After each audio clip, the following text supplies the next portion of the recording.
Meus queridos amigos, estamos de volta com o nosso desenho e nessa aula nós vamos falar de cores, né? Apesar de o objetivo do curso já ter sido cumprido, né? Que o objetivo do curso era ensinar você a desenhar usando a sua imaginação, né? Foi lhes dado um texto, né? Onde foi nos proposto um desafio para que a gente pudesse fazer o desenho sem copiar de fotos, sem copiar qualquer uma outra imagem de algum outro artista, né? Aí eu falei um pouquinho sobre a perspectiva, né, da casa aqui, por exemplo, ó, né? Para a gente utilizar a perspectiva para que o objeto não fique parecendo que está boiando na ilustração, né? Parece que está fora da ilustração. Então a perspectiva é muito importante em qualquer tipo de desenho para isso, para que a gente faça com que aquele objeto ou aquele elemento realmente esteja assentado dentro da cena. No caso, a cerca, você pode ver que a perspectiva dela é diferente, ela acompanha o terreno, ó, entendeu? Ela não é plana como é a casa, né? Também, né, a gente traçou bastante a menina, né? Nos lembramos, né, dessas cenas, né? De uma menina num balanço, né? As plantações, né? O tronco da árvore, né? Os galhos e a corda com ela balançando, né? Demos proximidade dela ao chão, né? Para não ficar com aquela perspectiva, né? Que parece que a menina tá lá em cima e o desenho está aqui embaixo, né? E você pode perceber que a gente tem uma certa noção de distância de cada nível do desenho. Dá uma olhada, ó. Tá certo? Então, agora nós vamos falar de cores, tá certo?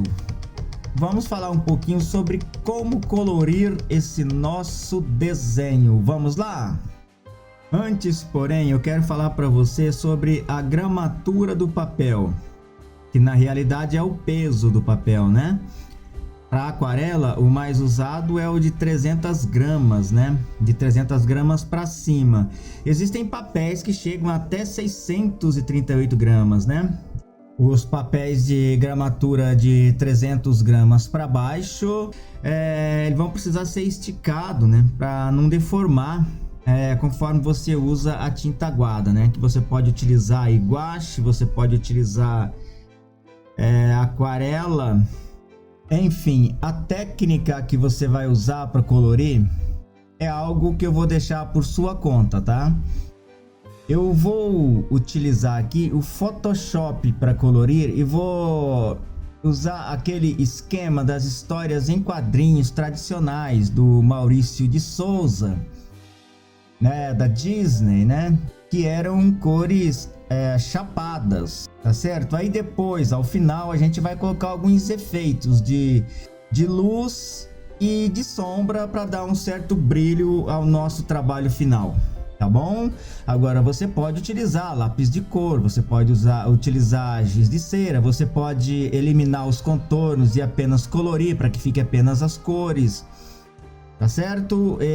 O estilo de pintura e a técnica de pintura é uma escolha sua, tá bom? Então vamos lá. Se você for pintar no Photoshop, eu criei uma camada aqui logo abaixo da camada de traços, tá vendo aqui, ó? Que é onde a gente vai utilizar as cores. E o conselho que eu dou para você, principalmente para você que está pintando no manual, é que você comece sempre a colorir da esquerda superior para a direita.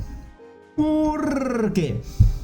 Para não correr o risco de você passar a mão, né, sobre alguma tinta que você já tenha passado no papel, tá certo? Assim você não corre o risco de manchar ou de, sei lá, de estragar o seu trabalho, tá bom? No caso aqui do Photoshop, a gente vai começar a colorir da camada mais distante, conforme vista na natureza, para mais próxima. E vamos começar então pelo azul do céu que está escondido lá atrás. ampliamos o nosso desenho e começamos então a colorir. Com esses traços e contornos de fundo, não tem necessidade de fazer certinho os contornos, porque depois a gente vai cobri-los com as cores dos objetos que estão à frente. Então, estamos aqui colorindo o céu. Existem diversas técnicas de se utilizar o Photoshop para fazer essas cores, inclusive algumas são bem mais rápidas, mas eu quero que você aprenda e quero fazer aqui como se a gente estivesse utilizando um pincel, ou seja, um sistema manual, o mais próximo possível do sistema manual, para que não fiquemos muito distante daquelas pessoas que estão utilizando, né, como já dito, o processo manual de cores, né? A diferença é mínima, né? E eu peço para quem estiver utilizando o processo manual para que respeite as curvinhas assim, ó, os contornos um pouquinho mais, né? Evite passar por cima, como foi feito aqui, ó. Porque a tinta depois nem sempre vai cobrir com perfeição, né? E pode ser que, por ser uma aguada, né, depois apareça a mancha atrás. Colorido o céu, nós temos aqui mais longe dos nossos olhos a floresta. Vamos então escolher um verdinho bem claro, porque assim como nos traços, quanto mais distante, mais finos eles ficam, nas cores também seria interessante a gente colocar elas mais clarinhas conforme a sua distância. No caso aqui da floresta, a gente já procura respeitar corretamente os contornos, olha, traçando bem, colorindo bem sobre os contornos aqui, ó, para não ultrapassar os contornos, né, e criar uma mancha. Porque o azul é a tinta de fundo, é a tinta do céu e ela não será pintada novamente, para que a gente não precise depois ficar fazendo correções, né? É chato ficar fazendo correções, tá bom? Nós estamos fazendo o desenho e colorindo como se fosse o interior de uma revista de histórias em quadrinhos, né? Para serem mais práticos e mais rápidos, eles colorem com uma cor chapada, sem efeitos e brilho de sombra, né? Continuamos então aqui com o outro lado da nossa querida floresta. Um verde bem clarinho.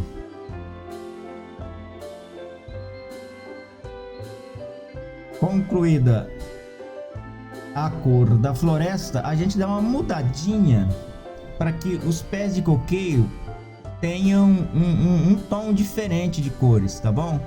Então vamos deixar mais pro tom amarelado, porque ele não pode se misturar com a cor do céu. Por estar ali bem próximo, né, ser um desenho bem pequeno, a gente precisa destacar as cores dele bem destacadas, né? Pessoal, se surgir alguma palavra fora da concordância, se surgir alguma palavra errada, com sua entonação errada, né? Vocês me desculpem, tá? Porque às vezes a gente fica desenhando aqui e acaba, às vezes, falando uma palavra como não gostaria de falar. Acaba se concentrando, né? A gente se concentra nos desenhos e as palavras, às vezes, ficam um pouquinho esquecidas, né? Aqui agora, o tronco das árvores, olha só. A gente vai deixar um tronco bem clarinho. Também por quê? Porque ele está à distância dos nossos olhos, à distância de quem os vê. Na realidade, uma distância dessa, se a gente fosse olhar mesmo, né? Talvez até não aparecesse as cores do tronco, né? Talvez até se misturassem com os troncos da floresta. Mas como é um desenho, vamos fazer, né? Para ficar bacana, né? Para ficar bem colorido, bem separadinho mesmo, cada elemento da cena. Da mesma maneira, damos sequência então aqui aos outros troncos, né, de árvores que estão na floresta distante, conforme disse o texto no qual nos baseamos para fazer essa ilustração. Pessoal, terminamos a cor azul do céu. mais distante e também da floresta e dos coqueiros mais distante. Usamos uma corzinha mais clara para darmos a noção de densidade, né? Que ela perde a densidade conforme se afasta de nossa visão. Ótimo, vamos então colorir essa parte aqui da nossa plantação. Vamos lá? Para ela, a gente escolhe um verde bem vivo, porém não tão forte, porque a nossa plantação ainda continua à distância. Começamos a colorir respeitando aqui o limite do traço, né, que dá o limite da plantação para a floresta. Essa nuvem aqui não precisamos respeitar porque depois nós vamos cobri-la. Por ser um desenho infantil, a gente tem que utilizar as cores bem vivas, embora, como eu já disse, temos que respeitar a distância, né? Logicamente que as cores mais longe, como eu já disse repetidas vezes aqui, as cores mais distantes têm a tendência de ficar mais clarinha, né? Elas vão ficar menos densas. Estou aqui imitando um lápis de cor ou um pincel, como você queira, né? Para que a gente fique o mais honesto possível com aqueles que estão fazendo à mão, tá bom? Eu só peço mais uma vez para quem está pintando à mão, no papel à mão, para que respeite assim, entendeu? Porque depois você pode passar a cor do telhado aqui, se tiver manchado assim, ó, pode dar diferença na sua tinta. Embora você tenha o seu próprio estilo de desenho, né? Embora você tenha seu próprio estilo de cores, né? De pintar, de trabalhar essas técnicas, né? Cores é uma coisa muito linda, né?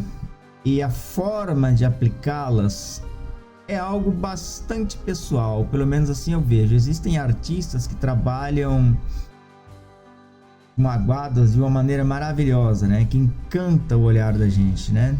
A gente percebe as pinceladas, né? A gente percebe onde as tintas invadem um outro terreno e mesmo assim são lindos, né? E o que nós temos que fazer é treinar bastante, trabalhar, descobrir nossos próprios estilos, a nossa própria maneira de ver o desenho, de sentir o desenho, nossas próprias memórias. Tá joia? Pessoal, por enquanto, fim de papo. Vamos continuar com as cores na nossa próxima aula. Então, até lá!